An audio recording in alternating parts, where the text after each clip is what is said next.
Hi, இன்றைக்கி rose milk எப்படி பண்ணுறதுன்னு பார்க்கலாம். அதுக்கு சியா சீட்ஸ் வாஷ் பண்ணிவிட்டு ஊற வச்சுக்கலாம். ஒரு 10 மினிட்ஸ் ஊறிச்சுன்னா நல்லா ஊறிடும். இதுக்கு தேவையானது காய்ச்சி ஆற வச்ச பால், ஐஸ் க்யூப், சியா சீட்ஸ், அவ்வளோதான்.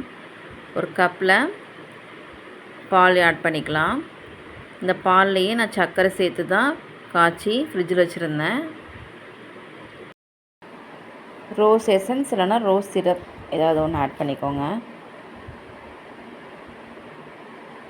ஆட் பண்ணி நல்லா மிக்ஸ் பண்ணதுக்கப்புறம் சியா சீட்ஸ் ஒரு ஸ்பூன் சேர்த்து ஆட் பண்ணிக்கலாம். சேர்த்து மிக்ஸ் பண்ணிக்கலாம்.